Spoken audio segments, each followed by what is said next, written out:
بسم اللہ الرحمن الرحیم الحمد للہ نحمده ونستعینه ونستغفره ونؤمن به ونتوکل علیہ ونعوذ باللہ من شرور انفسنا ومن سیئات اعمالنا من يهده الله فلا مضل له ومن يضلله فلا هادي له ونشهد ان لا اله الا الله وحده لا شريك له ونشهد ان محمدا عبده ورسوله صلی اللہ تعالی علیہ وسلم صلاة و سلاما علیک یا رسول اللہ۔ سب ذات محبت کے ساتھ درود پاک الصلاة والسلام علیک یا سیدی یا رسول اللہ وعلا آلک و اصحابک یا حبیب اللہ۔ الصلاة والسلام علیک یا سیدی یا رسول اللہ وعلا آلک و اصحابک یا حبیب اللہ۔ نہایت ہی واجب القدر واجب الاحترام معزز سامعین حضرات، آج کی یہ عظیم الشان تقریب عرس پاک جس کی صدارت پیر طریقت رہبر شریعت حضور صاحبزادہ پیر علی حسن چشتی صابری صاحب آپ مسند صدارت پر جلوہ افروز ہیں، اور آپ کے ساتھ فخر السادات حضور صاحبزادہ پیر سید الیاس شاہ صاحب، اور سٹیج پر علماء کرام تشریف فرما ہیں۔ اللہ رب العزت کی بارگاہ میں دعا ہے کہ اللہ رب العزت ہم سب کی حاضری کو اپنی بارگاہ میں شرف قبولیت عطا فرمائے۔ محترم ذات گرامی، یہ اس مبارک جو ہوتا ہے یہ ایک ولی کی یاد کو تازہ کرنے اور اس کے نقش قدم پر چلنے کا ایک بہانہ ہوتا ہے۔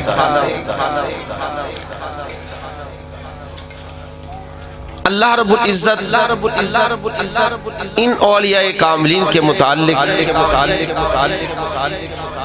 مختلف مقامات پر ان کی صفات بیان فرماتا ہے، تو کبھی ارشاد فرماتا ہے کہ الذین آمنوا وکانوا یتقون، یہی وہ لوگ ہیں جو مقام تقوی پر فائز ہیں۔ اور کبھی ان کی صفات بیان ہوتی ہے تو فرماتا ہے کہ والذین یبیتون لربہم سجدا وقیاما، اور کبھی ان کی صفات بیان ہوتی ہیں تو قرآن میں ارشاد فرمایا جاتا ہے کہ والذین یبیتون لربہم سجدا وقیاما وعباد الرحمن الذین یمشون علی الارض ہونا۔ کیسی کیسی صفات، اور کسی جگہ پر فرماتا ہے کہ الا ان اولیاء اللہ لا خوف علیہم ولا هم یحزنون، اور کسی جگہ پر بیان فرماتا ہے تو کہتا ہے کہ یا ایھا الذین آمنوا اتقوا اللہ وکونوا مع الصادقین، کہ ان سچوں کے ساتھ اپنی سنگت کو اختیار کر لو۔ جس وقت انسان ان اولیاء کاملین کے ساتھ اپنی سنگت کو اختیار کر لیتا ہے، ان کے ساتھ وابستہ ہو جاتا ہے، تو اللہ کی عزت کی قسم ہے کہ پہلے ہوتا تو وہ گندا ہے، جب چنگوں کے ساتھ نسبت کر لیتا ہے تو وہ بھی چنگا ہی بن جاتا ہے۔ ان اولیاء کاملین کے ساتھ جب نسبت ہو جاتی ہے تو وہ بھی جیسے انسان پہلے ایک خالی بندہ تھا، جب وہ نوافل کے ذریعہ سے، عبادات کے ذریعہ سے، ریاضت کے ذریعہ سے اللہ کا قرب پاتا ہے، تو اللہ رب العزت پھر اس کو سرٹیفکیٹ دنیا کا نہیں دیتا، بلکہ کہتا ہے یہ میرا ولی ہو گیا ہے، یہ ولی ولی اللہ ہو گیا ہے، یہ اللہ کا ولی بن گیا ہے۔ آپ سب حضرات جانتے ہیں کبھی آپ نے اسٹیشن پر دیکھا ہوگا کہ جب ٹرین آتی ہے، گاڑی آتی ہے، شکریہ، تو وہ کھڑی ہوتی ہے، اس کے ساتھ جو ڈبے لگے ہوتے ہیں وہ آپ نے دیکھا ہے کہ اس کے اندر بڑے صاف ستھرے بھی ہوتے ہیں، بڑے گندے بھی ہوتے ہیں، جن کے اوپر مٹی بڑی کچیل پڑی ہوتی ہے۔ جس وقت وہ اس گاڑی سے کٹ جاتے ہیں تو وہ گندے ہوتے ہیں، میل کچیل ہوتی ہے۔ جب وہ اس گاڑی اور انجن کے ساتھ جڑ جاتی ہیں تو ہوتا وہ گندا ہی ہے، مگر جب جڑ جاتا ہے تو وہ بھی چنگا ہی بن جاتا ہے۔ تو اس لیے آپ کو ویسے سبحان اللہ کہنے سے کسی نے منع تو نہیں کیا، اگر کیا تو مجھے بتا دیں، میں پیر صاحب سے اجازت لے دیتا ہوں۔ منع کیا ہے کسی نے تو بتائیں، اگر نہیں کہا تو پیر صاحب کی طرف سے اجازت ہے کہ بات اچھی لگے تو آپ سبحان اللہ کہہ سکتے ہیں۔ تو وہ ڈبہ جو گندا تھا، جب وہ جڑ گیا تو جیسا بھی تھا اس نے اس کو اپنی آغوش میں لے لیا۔ ایسے ہی جب گناہگار بندہ کسی ولی کامل کے ساتھ جڑ جاتا ہے، کسی اللہ والے کے ساتھ اپنی سنگت اختیار کر لیتا ہے، تو پھر اس کو اللہ رب العزت کی طرف سے انوار و تجلیات کا جو فیض ہوتا ہے وہ اس ولی کامل کے ذریعہ سے اس بندے کو بھی ملنا شروع ہو جاتا ہے۔ حضرت اور اس کا بڑا فائدہ یہ ہے کہ انسان ہر قسم کے شیطانی حملوں سے بڑا محفوظ ہو جاتا ہے۔ حضرت امام فخر الدین رازی علیہ رحمہ، آپ بیٹھے وضو کر رہے تھے تو اچانک ایک آیا شخص آ کر ان سے بات کرتا ہے کہ فخر الدین، کیا تمہارے پاس اللہ کے ایک ہونے کی دلیل ہے؟ اللہ کے ایک ہونے کی دلیل ہے، اللہ ہونے کی دلیل ہے؟ آپ فرماتے ہیں یہ دلیل ہے۔ ایک دلیل دی آپ نے، دوسری دلیل دی، تیسری دلیل دی، کہتا میں نہیں مانتا، چوتھی دلیل دی، کہتا میں نہیں مانتا، پانچویں دلیل دی، کہتا میں نہیں مانتا۔ آپ نے اس کو ایکم 100 دلیلیں دی، ایکم 100 دلیلیں دی کہ اللہ ہے۔ اب ایک دلیل صرف رہ گئی تھی کہ اس نے آپ کے اوپر سوار ہو جانا تھا، غلبہ پا لینا تھا۔ آپ کے جو شیخ تھے نا حضرت نجوم الدین کبرا، کہیں سبحان اللہ۔ اللہ رب العزت نے اپنے ولیوں کو اتنی طاقت دی ہوتی ہے کہ وہ بیٹھے بھی ہزاروں میل دور ہوتے ہیں، مگر ان کی آنکھوں کے اندر، ان کی بصارت کے اندر اللہ رب العزت نے اتنی پاور رکھ دی ہوتی ہے کہ وہ ہزاروں میل دور بیٹھ کر بھی اپنے مرید کو دیکھ رہے ہوتے ہیں کہ وہ کیا کرتا ہے۔ اور وہ طاقت کیسے ملتی ہے؟ وہ کیسے ملتی ہے؟ کوئی دوائی کھانے سے ملتی ہے؟ کیپسول کھانے سے ملتی ہے؟ کیسے ملتی ہے؟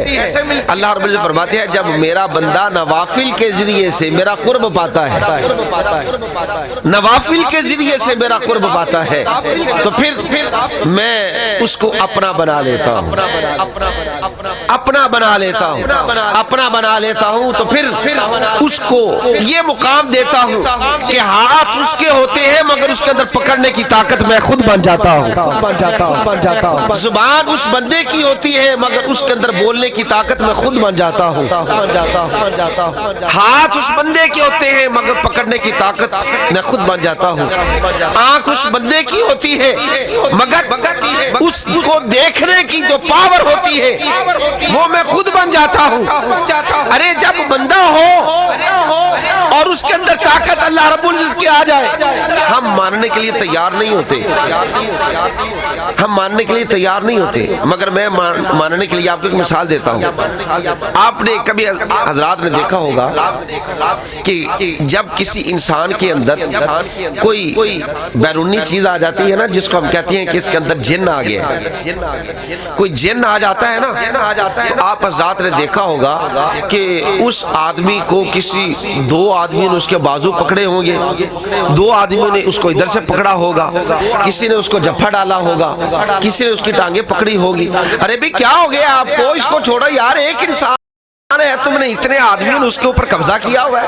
کوئی اس کا ہاتھ پکڑ کے بیٹھا ہے، کوئی اس کے ٹانگیں پکڑ کے بیٹھا ہے، کوئی اس کو جبڑ ڈال کے بیٹھا ہوا ہے. یہ کیا بات ہے؟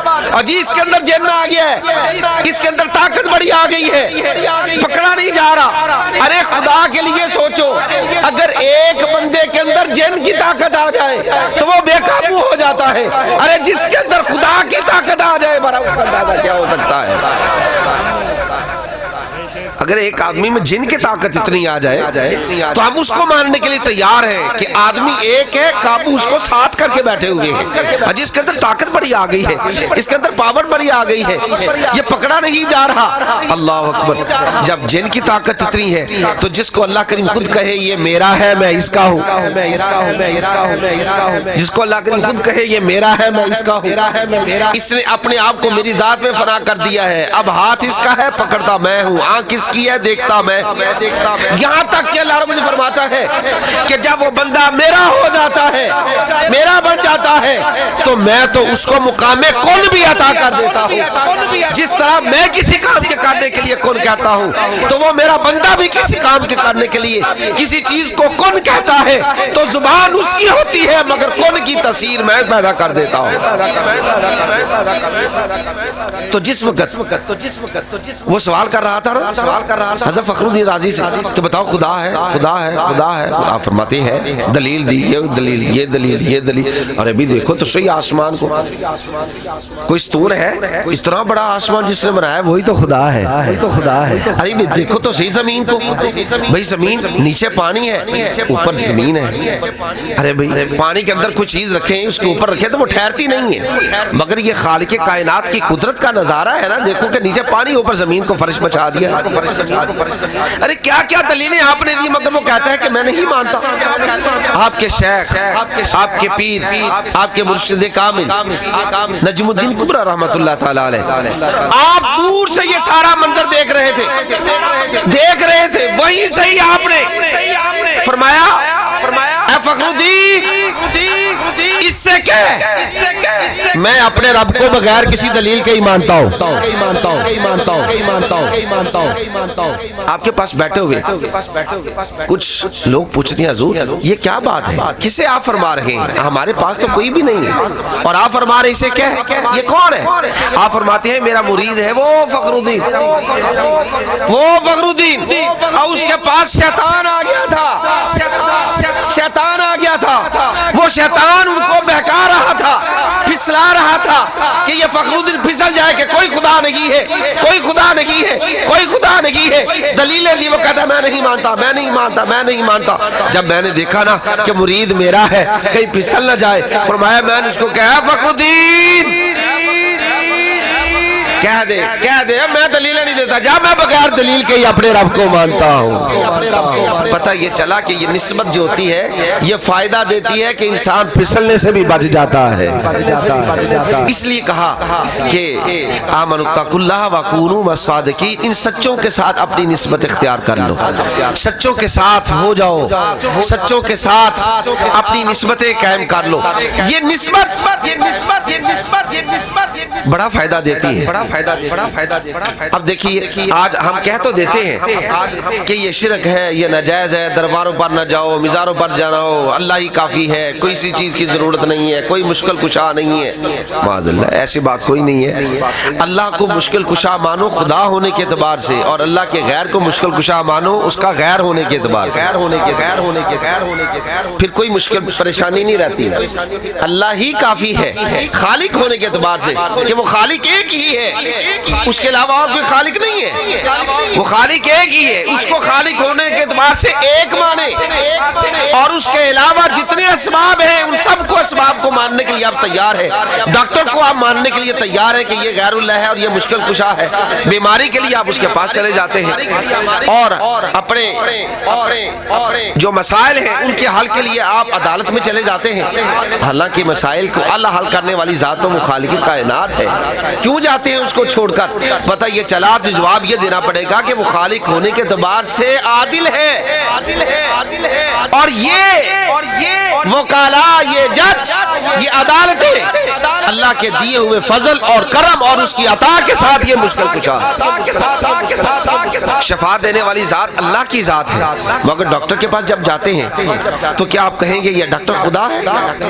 نہیں کہیں گے۔ کیا کہیں گے کہ یہ خدا تو نہیں ہے مگر خدا کی دی ہوئی شفا اس کے پاس ہے، اس کے پاس اسباب ہے کہ یہ دوائی دے گا، یہ پوڑی دے گا، یہ چیز دے گا جس کے کھانے سے اللہ رب العزت اس کے اندر شفا پیدا فرما دے گا۔ تو یہ نسبت جب قائم ہو جاتی ہے، یہ اسباب جب مل جاتے ہیں تو اس کا فائدہ بہت مل جاتا ہے۔ یہ دیکھیے مثال دیتا ہوں آپ کو، سورہ یوسف کو پڑھ لیجیے۔ سیدنا یعقوب علیہ السلام جس وقت حضرت یوسف علیہ السلام کی جدائی میں روتے رہے تو کیا ہوا؟ آپ کی آنکھوں کی بینائی جو ہے وہ جاتی رہی۔ آنکھوں کی بینائی جب جاتی رہی پھر وہ وقت آیا کہ یوسف علیہ السلام چلتے وہ ٹائم آ گیا اور آپ مصر کے تخت پر جلوہ افروز تھے، اور بھائی آپ کے پاس جا رہے ہیں غلہ لینے کے لیے۔ توجہ طلب بات ہے، دیکھیے میں آپ کو سمجھاتا ہوں۔ جب ان کے پاس پہنچتے ہیں حضرت یوسف علیہ السلام ان کو پہچانتے ہیں، جب پہچان لیتے ہیں تو پہچاننے کے بعد بھائی کہتے ہیں پیارے بھائی یوسف، ابا جان کی تو آنکھوں کی بنائی چلی گئی ہے تمہاری یاد میں روتے۔ اچھا آپ نے کیا کیا؟ بھائیوں کی بات سن کر، ابا جی کی بات سن کر، حضرت یعقوب علیہ السلام کی آنکھوں کی بنائی چلی جانے کی بات سن کر آپ نے کیا کیا؟ آپ نے اندر گئے تو اپنا قمیض جو تھا نا یوسف علیہ السلام نے، وہ اپنا قمیض لا کر اپنے بھائیوں سے دی۔ اپنے بھائیوں سے جب دیا تو پھر کیا کہا؟ بھائیوں یہ لے جاؤ۔ تو لے جا کر یہ آپ نے ابا جان کی آنکھوں کے اوپر لگانا ہے۔ ذرا کہیے سبحان اللہ۔ اچھا پھر جب بھائی وہ قمیض لے آئے، جب لے کر اذهبوا بقمیصی ھذا فالقوه علی ابی یاتی بصیرا، یہ قمیض لے جاؤ، یہ لے جاؤ قمیض، اور اس قمیض کو لے جا کر آپ نے ابا جان کی آنکھوں کے اوپر لگانا ہے۔ جب وہ لے کر آئے فلما ان جاء البشیر القاہ علی وجهه فارتد بصیرا، اور جب وہ قمیض آنکھوں کے اوپر لگائی یوسف علیہ السلام کی، وہ قمیض۔ اب یہاں پر میں یہ بھی بتا دوں، حضرت یعقوب علیہ السلام کون ہے؟ یہ نبی ہیں، اور حضرت یوسف علیہ السلام کون ہے؟ یہ بھی نبی ہیں۔ اب دیکھیے ایک نبی دوسرے نبی کی مدد کر رہا ہے، ایک نبی دوسرے نبی کی تو مدد کرنے والا کون ہے؟ خالق ہے۔ یہاں قرآن کہتا ہے کہ یوسف علیہ السلام نے اپنی قمیض دی ہے، اور بیٹا باپ کو قمیض دے رہا ہے۔ تو ابھی دیکھیں یعقوب علیہ السلام باپ ہے، یوسف علیہ السلام بیٹے ہیں، نبی دونوں ہیں۔ پھر جس کا قمیض ہے وہ بیٹا ہے، جس کی آنکھوں کو لگایا جا رہا ہے وہ باپ ہے۔ جب قمیض جا کر ابا جان کی آنکھوں کے اوپر لگائی فرتد بصیرا، اسی وقت آنکھوں کی بینائی واپس آ گئی، اسی وقت آنکھوں کی بینائی واپس آ گئی۔ پتہ یہ چلا آنکھوں کو دینے والا، اس بنائی کو دینے والی ذات اللہ کی ذات ہے، مگر نسبت دیکھیے وہ قمیض کپڑا عام سا کپڑا ہے، وہ بھائیوں نے بھی قمیض پہنی ہے، کپڑا وہ بھائیوں نے بھی پہنا ہے، یعقوب علیہ السلام نے بھی پہنا ہے، حضرت یوسف علیہ السلام نے پڑھا، دیگر جتنے بھی تھے سارے وہ کپڑے پہنتے ہیں، قمیضیں پہنتی ہیں۔ مگر بات دراصل یہ ہے، بات کپڑے کی نہیں ہے، بات یہ ہے کہ خاص یہ کپڑا یوسف علیہ السلام کے بدن کے ساتھ ٹچ چکا ہے، اور یوسف علیہ السلام کا رتبہ اللہ کے ساتھ مقام کے ساتھ ملا ہوا ہے، اس کی عطا ہے، اس کا فضل ہے، اس کا کرم ہے، وہ نسبت قائم رکھتے ہوئے جب آنکھوں کے اوپر لگتی ہے وہی قمیض تو آنکھوں کی بنائی واپس لوٹ آتی ہے۔ میں آپ کو اور آگے لے کر جانا چاہتا ہوں۔